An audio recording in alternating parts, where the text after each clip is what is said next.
Hi friends, welcome. My name is Baron and this is my channel where I talk about some book stuff. I'm the Book Baron. Welcome in. So my wavy hair journey continues, but today we have Kevin. And also, I wanted to chat to you all about some low-rated books on Goodreads that I really love. I've mentioned this in the past, but I often find that Goodreads ratings do not align with my personal taste. There is a ton of books that have amazing ratings that I don't jive with, and a lot of my favorite books have kind of crap ratings on Goodreads. So I personally don't put a ton of stock into Goodreads ratings.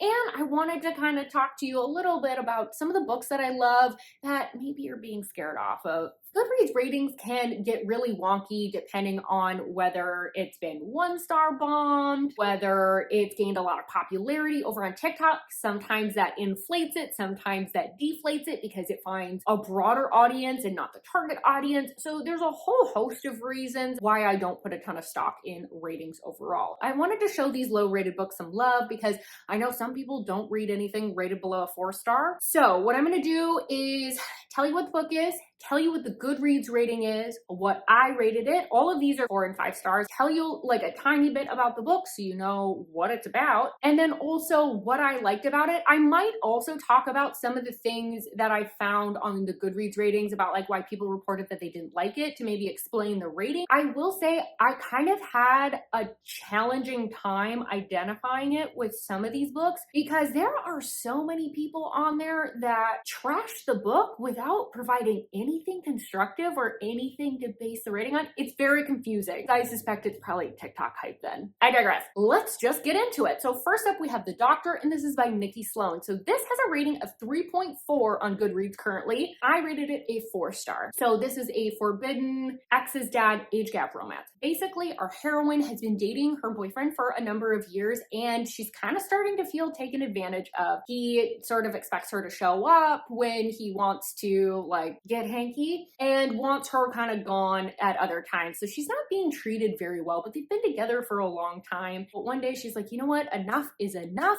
and cuts things off, only to turn around and find an older, hotter version of her boyfriend has been waiting in the wings for her. That is her ex's dad. He is a surgeon, so he's got some money, and he got kind of a crap relationship with his son. So lots of forbiddenness going on here. The reason I liked this is because I really felt like Nikki Sloan does a really good job of not rushing through spice. You really get all the little micro emotions that happen, especially at the beginning of relationship and just like throughout like intimate experiences. She captures all these little like nuanced emotions that sometimes kind of get brushed over, even though the spice started very early. There's a certain amount of tension still built into the book because it's like, how are these two going to work out long term? So there's enough going on that I really felt like it was very intriguing. Some of the common critiques that I saw was that this got overhyped and that there was too much smut and that they wanted some more like character and relationship development. And I can definitely see that as a valid critique. I think it just kind of depends on what you're going into this book expecting. All right, next up we have The Dare, and this is by Harley LaRue. This is a novella. This has a rating of 3.5 stars, and I gave this a 5-star rating. So this is a one-night bully opposites attract novella. Jessica's kind of your classic mean girl. She was the cheer captain, she was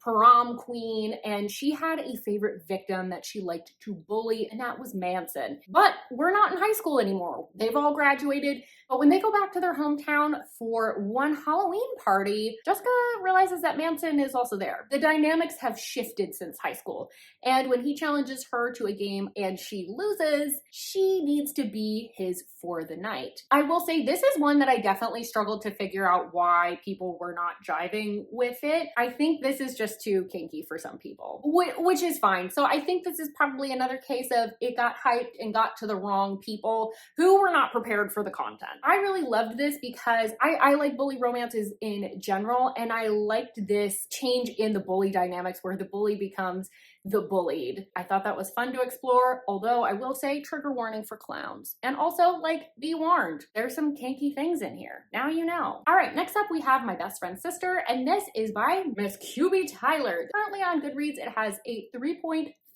and I give it a rating of 4 stars. This is another novella. It's a forbidden brother's best friend. Nailed it. Basically, our hero is contacted by his friend from childhood who says, hey, my sister's in the city. She's new to the city. Can you help her out and just keep an eye on her? And he's like, yeah, sure, buddy, no problem. And then he does exactly nothing. But something ends up happening and she needs to call on him and they end up reconnecting. She is lacking a little bit of experience and she would like to gain said experience so that she doesn't make a fool of herself when she's going after the guy she actually wants. I really like this because I think this is like the perfect balance of like spice, character development, plot, just a little whisper. I don't want much more from my novellas, but I'm also a big fan of novellas in general. And I think part of what happens with novellas is it's not a full story. It's not as fleshed out as people want it to be. And so I think this is one of those times where people just loved this story and just wanted some more from it. But for me, it had everything I wanted. I had a good time with it. Next, we have Dark City Omega, and this is by Elizabeth Stevens. So this currently has a rating of 3.57. Hi, Kevin. And I give it a rating of 5 stars. This is an Omegaverse dystopian fantasy. It's about Echo, who thought she was a beta, but ends up presenting as an Omega a little bit later in life. So she gets kicked out of her beta community. She is kind of left to her own devices in like the wastelands of this society, kind of between communities. She ends up lasting a lot longer than anyone expects her to here. She's really just clawing for any amount of survival because she doesn't want to become bonded to a berserker because they don't treat their Omegas particularly well. Her luck's running out and a berserker ends up finding her. But it turns out she's got bigger problems because there is basically like magical zombies running around and we've got some bigger bads that we gotta fight. I noticed with a lot of the low ratings for this book that a lot of them mentioned that they received this book as a part of their Probably Smut book club book box. So I think what happened here, once again, this reached a wider audience and not its target audience. Now, that said, there were some critiques on there that I think are valid. Some people mentioned that they felt like the pacing of the book was a bit odd. There is kind of like a couple of different sections to this book, and the pacing on each of them is a little bit different, and that they wanted more backstory on the characters and so on. So I think that those are definitely valid, and I can totally see that. For me, I went in with no expectations around this book. I actually found it through my library, so I completely picked it up on a whim. I had heard nothing about it, knew nothing about it, had zero expectations, and had such a fun time with it because it was kind of harkening back to a lot of the tropes that I like from when I read indie shifter romances like back in high school. The whole like we're fated mates kind of a thing. And so I can kind of turn off that part of my brain that's like, well, why do they belong together? It's like, it's fate, it's destiny, it's duty. But also like there is this sense of like, we have to figure out how to make this work because there's no other option that I really love in shifter romances. And I got to experience a little bit of that in this as well. Oof, that book was heavy. All right, next up I have Vibe, and this is by Liza James. This has a rating of 3.57, and I gave this a rating of 4.5 stars. So this is a sapphic dark romance. It's got like a cult that's almost like feels mafia-ish. Sort of. It's kind of hard to explain. Basically, we have Aura, and she grew up in a cult. And this cult really required you to do a lot of heinous things. But she's now escaped, and she's living life on the outside. She's got herself a boyfriend, and her boyfriend is kind of always testing her boundaries a little bit. And so one day he decides that they're going to go to a club, and there are dancers there. And that's where she makes eye contact with Ruby, who has everyone's attention. She has an aura, a dynamic. There's something about her. These two are completely transfixed. But Ruby's kind of a loner. She's got her own demons, but she knows that she wants Aura and she's gonna go after her. I think for this one, a lot of people weren't vibing some of the darker elements. I think they went too far for some people is kind of what I was seeing with some of the reviews. And then I also did see some people saying that they didn't like one or both of the heroines. Now, why I absolutely love this book is that I felt like the chemistry between Aura and Ruby was so intense. It was so palpable. It had atmosphere. It reminds me of in movies where the couple makes eye contact and then the rest of the world like fades away. That's how they felt. And I think for some people that's going to feel too insta-love, and other people are going to feel that as just like this intense, delicious chemistry. I just loved too that there was like a sense of safety within this relationship that you realize they are not having or finding with anybody else. And that just lends all the more power to this relationship. So I really, really love this one. Plus it's got cult elements, which I always love. And the darkness, Liza James is not afraid to go there. It's a wild one. This, like I said, the cult almost borders on like sort of like a mafia crime kind of a feel, not just a religious aspect. So like, I think for some people that didn't work, but like I loved it. Next up, we have Lords of Eternal Night, and this is by Ben Alderson. This has a rating of 3.58, and I give it a rating of 4 stars. This is an Beauty and the Beast retelling that's paranormal vampire style version of it. What was that? In this world, witches have gone a long time without power. They are somehow cursed, but no worries. Jack is born with some power that they haven't seen in a long time. In fact, they have been prophesized about that he is going to break this curse for them. All he has to do is kill this creature that's been holed up in the castle. So he is sent as basically a sacrifice to this beast, and he is given specific instructions of how to seduce and ultimately end this beast's life so that they can break the curse. But as Jack is getting to know this beast, he realizes what he's been told maybe isn't the whole truth. And so now he has to unravel this web of lies. What I liked about this was that I thought it was a fun take on Beauty and the Beast. I liked the paranormal spin on it.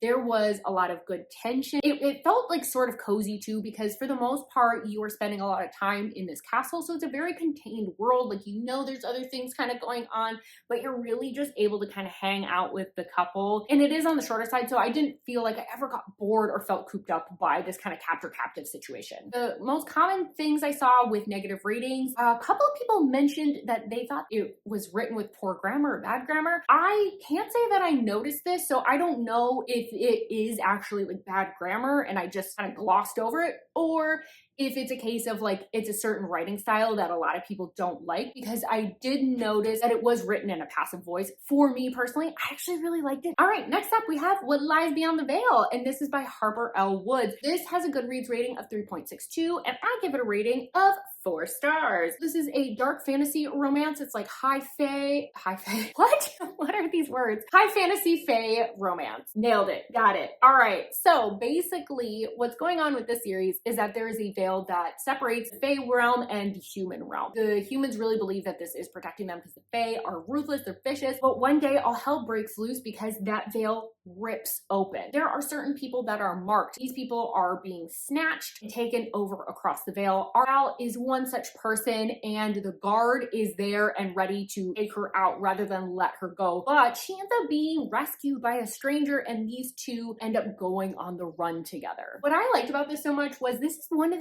the few fae fantasies that's actually worked for me. I think because there is a certain level of darkness and there was enough action that I felt like it really piqued my attention. A lot of the common critiques that I saw was that it felt average, predictable, middle of the road, or they didn't like the comparisons to ACOTAR. Now, if I had read more fae fantasies and really liked them, I would find this very predictable and middle of the road too. But for me personally, I haven't read a ton of them because I don't tend to like them. And so for me, I did really enjoy the books overall. I will say the ending was not a surprise for me. I don't think it's going to be a surprise for a lot of people, but personally, I don't usually rely on the twist to make the book unless it's a thriller, in which case it better. But that's just kind of more of a personally how I read type of thing. All right, next up we have Target This, and this is by Lily White. This has a rating of 3.65. My rating is 4 stars. This is an erotic thriller, and it's about this librarian that's kind of leading this very mundane life, but she ends up running into this very prolific writer who immediately takes an interest in her and keeps popping up in her life over and over and over again. But she, not flattered by this guy writes some horrific stuff, and she has no respect for his books. As I said, keeps popping up,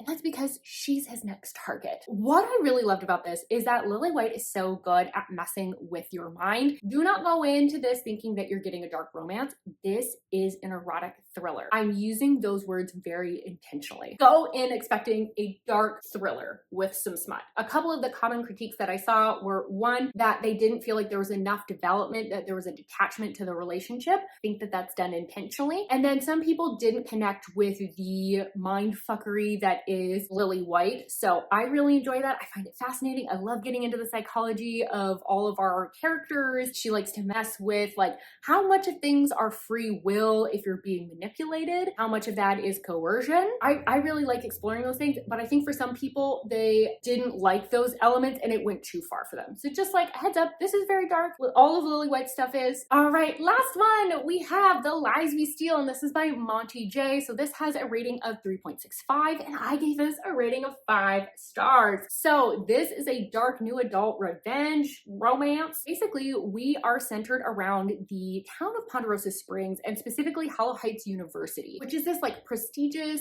university. It's almost like akin to an Ivy League, but there's kind of like this sinister feel kind of lurking around the surface of everything. Everything's a shiny veneer. There's some hinky things going on in this town. And unfortunately, our heroine ends up stumbling into the thick of it when she comes upon the Hollow Boys when they are enacting part of their revenge. Now that she has put herself in their sights, they will not let up because they need to make sure that she stays silent. Why I like this so much is because this was more of what I was hoping Devil's Night series was going to be. Revenge, dark, unhinged, this band of guys coming together and going after these women. Like, that's what I was like, kind of expecting from this. And I got more of that here. I really love the revenge plotline, and I love the heroine because she can absolutely hold her own. She brings just such a different perspective because she wasn't raised in this rich community, and so I just felt like she was such a fun heroine to follow because she's got her own set of skills and she will use them to her advantage. Some of the common critiques that I saw with some of the lower ratings: one, this did get overhyped, it seems, over on TikTok potentially, and then I did see quite a few people that had a hard time with the fact that these guys were 19 or like new adult age, and then some people said that they didn't really feel like they were written true to their age. I would agree with that critique. Personally, that didn't bother me, but just in case that's going to be something that rubs you the wrong way,